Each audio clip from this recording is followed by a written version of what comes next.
Welcome to our podcast, where we take a deep dive into intimate topics that often remain shrouded in mystery or stigma. Today, we're exploring a fascinating subject: anal exploration and pleasure. It's a topic that evokes a range of emotions, curiosities, and questions. From myths to realities, we aim to demystify anal eroticism and discuss its psychological and anatomical dimensions. Joining me today to shed light on this intimate journey is Dr. Sarah Miller, a sexologist with years of experience in sexual health and education. Welcome, Sarah. Thank you for having me. I'm thrilled to be here to discuss such an important and often misunderstood aspect of human sexuality. Let's start with the basics. Anal exploration is not merely about physical sensation. It delves into identity, vulnerability, and psychological integration. Professor Klaus Teveleit contextualizes anal penetration as a symbolic act of breaking through psychological barriers while accessing revolutionary dimensions of desire. What does he mean by that, Sarah? Great question. The Willits' work emphasizes that exploring anal pleasure can be a profound way to understand oneself beyond conventional sexual paradigms.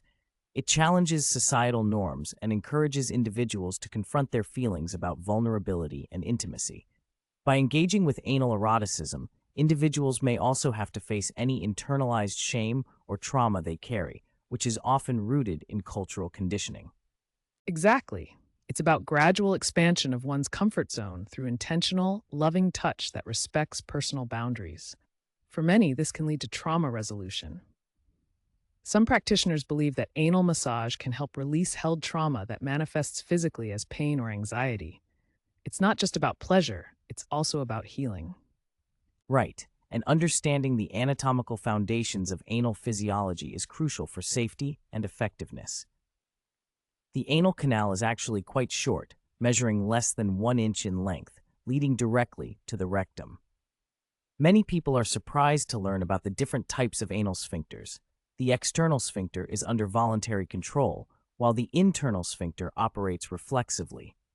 Can you explain how that impacts practice? Sure, the external sphincter, controlled by the central nervous system, allows for conscious engagement, while the internal sphincter, part of the autonomic nervous system, functions reflexively.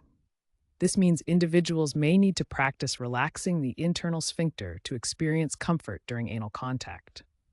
If there's tension or if penetration is forced, it can lead to painful sphincter spasms. This is why communication and consent are so vital in these practices. Now, let's talk about safety protocols. It's essential to have a foundation of safety measures to prevent any harm and ensure well-being. For example, lubrication is key. Can you elaborate on some of the essential preventive measures? Certainly, high-quality lubricant is a must for anal activities to protect the rectal lining from damage. It's also crucial to recognize any pain as a signal to slow down or ease pressure. Communication is key. Practitioners should never increase pace or force if discomfort arises. Silicone-based lubricants provide superior slickness, but come with their own considerations, such as not using them with silicone toys. And for those engaging in anal play, it's vital to maintain anatomical separation, especially for vulva owners, to prevent the risk of serious infections. Ensuring that bacterial translocation is avoided is essential, and practicing good hygiene protocols can help mitigate these risks. What about toy selection, Sarah? Toy selection is fascinating. It's important to use toys specifically designed for anal play, ensuring they have a wide base to prevent them from getting lost inside the body. The digestive tract creates a vacuum effect, which can pose a significant risk if toys are not designed properly. Additionally, using condoms on silicone toys when employing silicone-based lubes is a good practice. Now, how about sensation management? This is a significant aspect of anal exploration, addressing the common urge to defecate feeling that often accompanies anal stimulation. Is this normal? Absolutely, it is. This sensation can often be misinterpreted, but it usually reflects the body responding to stimulation rather than an actual need to defecate. With experience, this sensation can normalize, and practitioners should continuously educate their clients about it. Let's shift gears a bit. One interesting exercise is called anal mapping, which focuses on waking up the nerve endings without applying pressure that feels intrusive. Could you walk us through the phases of this exercise? Of course, The first phase is about establishing a foundation of relaxation. This involves full body massage that emphasizes deep relaxation, focusing attention on the inner thighs and lower back. The second phase activates nerve endings by experimenting with various touch modalities, gliding, tapping, and gentle caressing. Finally, we move to the butt crease work, which incorporates caressing the groove, helping to build trust and comfort. Speaking of comfort, the key is to maintain a rhythm of exciting and relaxing touch to observe the recipient's responses. The philosophy of pacing is vital here. Slow movements encourage relaxation, while quick touches can build excitement. It's all about tuning into the body signals. Moving on to internal exploration, it's important to shift the paradigm from penetration to invitation. This reframing is crucial. How does one establish that invitation, Sarah? To start, we want to discard language around penetration and instead think of being invited in. The anus opens up like a flower only when it feels safe and ready. It's a delicate dance of patience.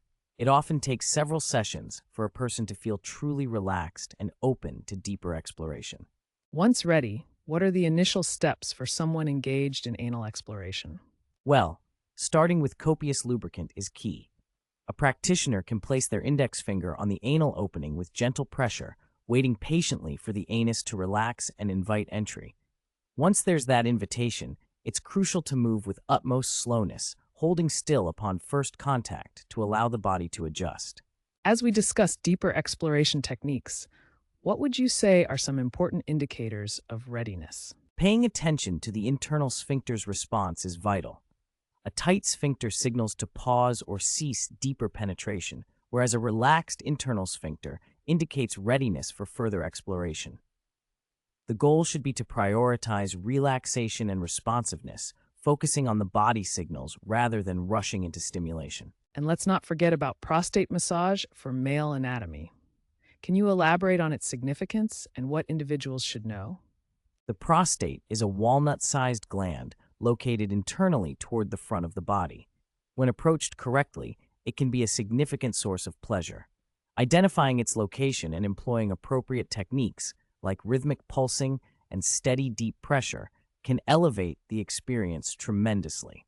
As we reflect on our conversation, what are some key takeaways we want our listeners to walk away with? There's so much depth in this topic. Absolutely. One key takeaway is the emphasis on consent, communication, and gradual exploration for anyone interested in anal play. It's also essential to understand one's body and create a foundation of trust and safety. Remember, sexual pleasure and healing often go hand in hand, and exploring one's own body can be a journey of self-discovery, connection, and intimacy with others. Thanks for such an enlightening discussion, Sarah. I believe our listeners will feel more empowered to explore this topic with curiosity and openness. Thank you. Sexual health is vital, and education is crucial. I hope this conversation encourages more discussions about anal eroticism in a safe and informed way. And that's a wrap for today's episode. Join us next time as we delve into more topics that promote openness and understanding in the realm of sexuality. Until then, stay curious.